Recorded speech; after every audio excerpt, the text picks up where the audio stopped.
atgriezīties no Summer, My Body Isn't Ready. 2 minūtes pār 5. Iespējams, jūs šo 7000 kompozīciju klausījāties ūdeņgatavē no Lieldirbas līdz Dagvielas uz pilsētas stacijai Nestijā pa 11 minūtes ceļā. Arī Krusta baznīcas iela no Viskļa līdz Bērspils, 9,5 Saultilts no Lucavsalas līdz Stelts ielai, Kuldīgas iela no Daugavgrīvas līdz Slokas un Čekurkalna.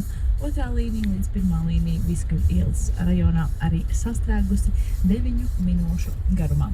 Labā ziņa ir tā, ka jau pavisam drīz jūs tiksiet pestīgi. Nē, muļķības, vienkārši uzzināsiet vairāk par sportu, jo Lotārs Zariņš jau ir ieradies. Vēl tikai vasarīgas noskaņas no Naked un Portugal The Man kompozīcijas Goliath.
Lietotnē ceļo droši. Pievērs uzmanību ceļojuma apdrošināšanai un ārkārtējās situācijās ārzemēs, jebkurā diennakts laikā vērsies ārlietu ministrijā, zvanot +371 26 33 77 11 vai rakstot palīdzība@mfa.gov.lv. 5. ātrums sporta režīmā. Informācija sportā un palīdzību par zināšanām. Tur ir ieradusies Lotārs Zariņš Radio 5 studijā. Čau! Čau! Čau, tagad var dzirdēt, jā. Matīs, un es kāpēc gribēju pieslēgt. Bet viņš arī zinoši viss kārtībā. Arī var par sportu parunāt. Bet mēs tevi gadījām īpaši, tāpēc mikrofons tevā rīcībā. Jā, paldies.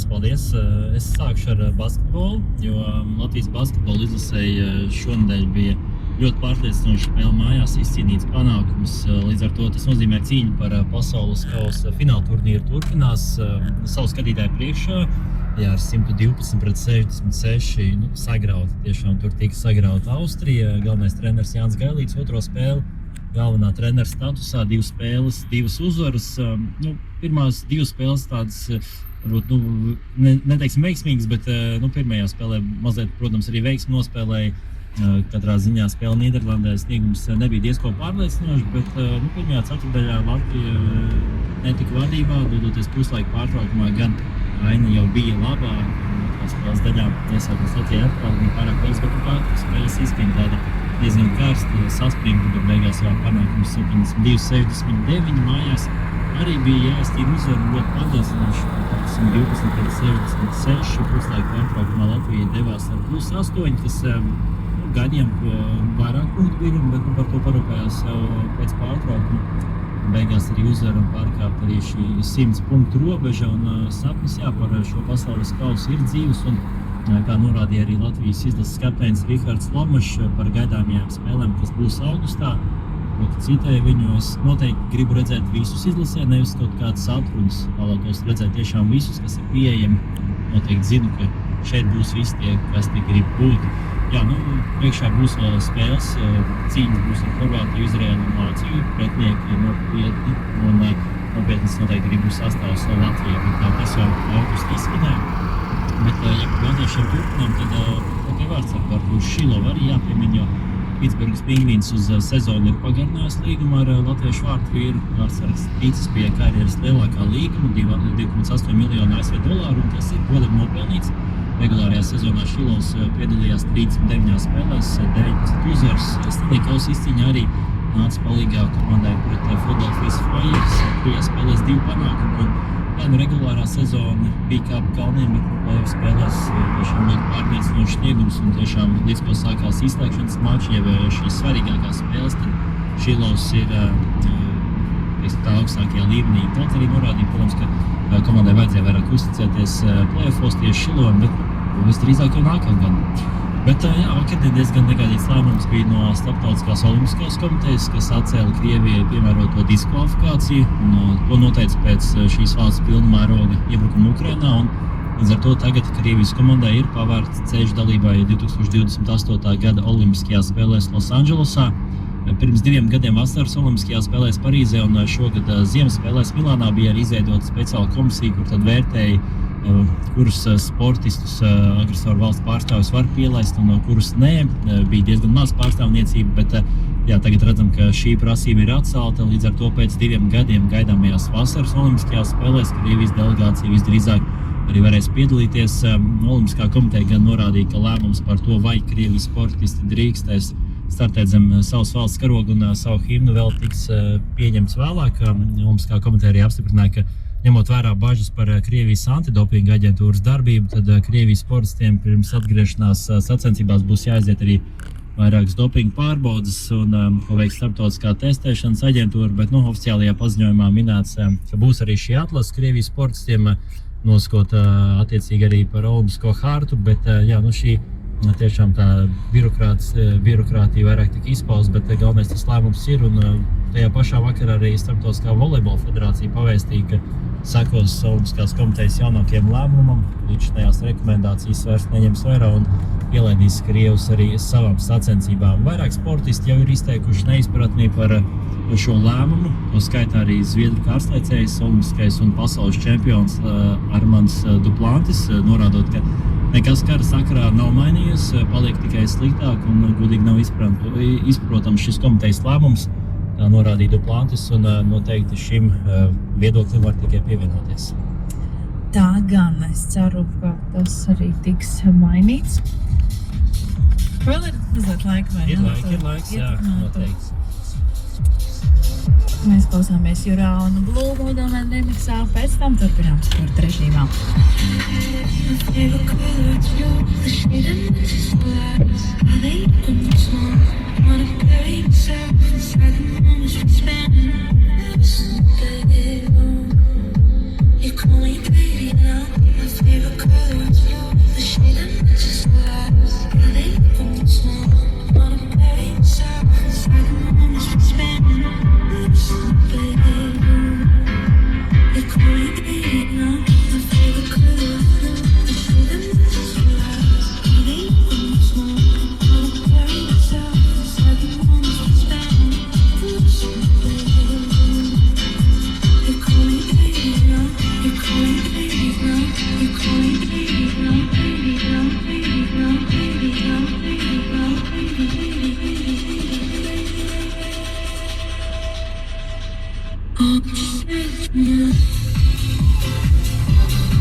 Piektais ātrums sporta režīmā.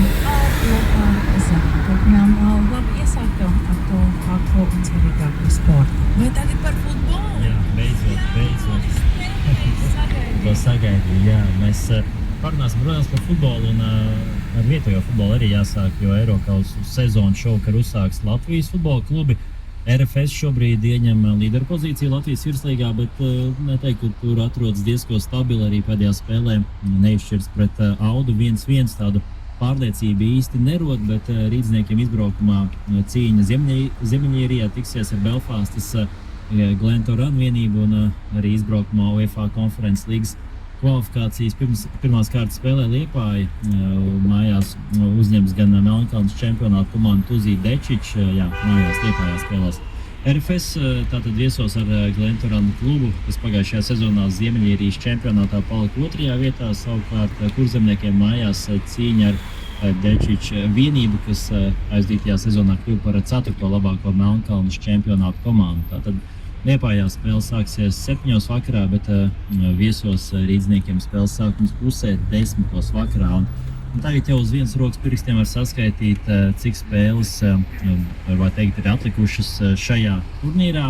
Pasaules kausa futbolā vismaz ceturtdaļfinālā viennozīmīgi būs tikai 4 mači vairs, un tad jau cīņa par medaļām, bet šīs dienas vakarā ceturtdaļfināla spēlē Francija tiksies ar Maroku. Spēles sākums 11. vakarā pēc Latvijas laika, un Francijas izlase šajā turnīrā līdz šim vēl nav zaudējusi. Grupu turnīru iesāk ar panākumu pret Senegālu 3-1, bet turpinājumā jau ar 3-0 pārspēt Irāku, tad arī Norvēģija ar 4-1. Norvēģija arī starp citu turnīru vēl turpina, nav nekas noslēdzies. Izslēgšanas spēles Francija sāk visai viegli, 3-0 panākums pret Zviedriju, bet tad jau 8. finālā diezgan sīva cīņa, bet izcīnījis panākums pret Paragvaju ar 1-0. Savukārt Marokai šis turnīrs arī, skatoties no viņa pozīcijām, noteikti izcils. Pirmajā spēlē 1-1 pret Brazīliju, bet tad panākums pret Skotiju un Haiti. Play-off spēlēs arī pēcspēles citīnos pārspēta Nīderlanda, bet 8. finālā diezgan pārliecinoši ar 3-0 sagraut viena no turnīra rīkotājām Kanādu. Un, jā, šī pāruzvarētāja pusfinālā tiksies ar Spānijas un Beļģijas dueļu uzvarētāji. Jā, tad Spānija un Beļģija arī tiksies savā starpā, Norvēģija, Anglija un Argentīna, Šveice. Jā, aizraujošas spēles bija jau pirms tam 8. finālā arī tāda ļoti diskutablas cīņas, bet vairs jau tiešām daudz nav atlicis, lai 19. jūlijā noskaidrot, kuri tad būs pasaules kausa ieguvēji labākā futbola izlase pasaulē. Vairs tiešām nav daudz, lai arī man vajadzētu pieslēgties un sakot līdzi, bet es jau tagad aptuveni jau ķeru laukumu. Sākumā es tā mazliet laidu garām visas tās daudzās valstis un Āfrikas mačus, valstis, tad īpaši, jā. Tagad es jau saprotu, ap ko lietas grozās. Bet kurš ir vislielākais pārsteigums, ka tikuši tik tālu? Lielākais man personīgi liekas Norvēģija. Tā tiešām, jā, tīpaši tie līdzjūtēji, cik ļoti liela savu azartu un šo airēšanas metodu uzmundrinot ne tikai sev, bet arī futbolistus.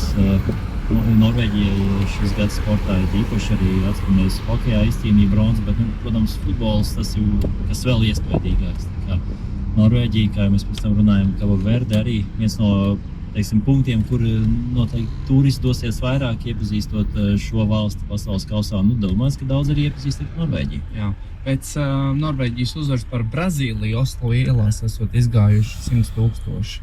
Tur svinības vēl ir ritējušas ilgi. Un viņiem ir diezgan līdzīga laika zona mūsu. Stunda. Tas nozīmē, tas arī notika naktī. Man liekas, tā bija agrā spēle. Kas bija Brazīlija, Norvēģija. Tā bija 11. Latvijas laikā. Salīdzinoši pieklājīgi, bija 3 naktī. Raudzīsim, ko mums nesīs nākamā nedēļa. Tiekamies nākamajā ceturtdienā. Paldies, Lotār! Paldies, čau! 5. ātrums sporta režīmā.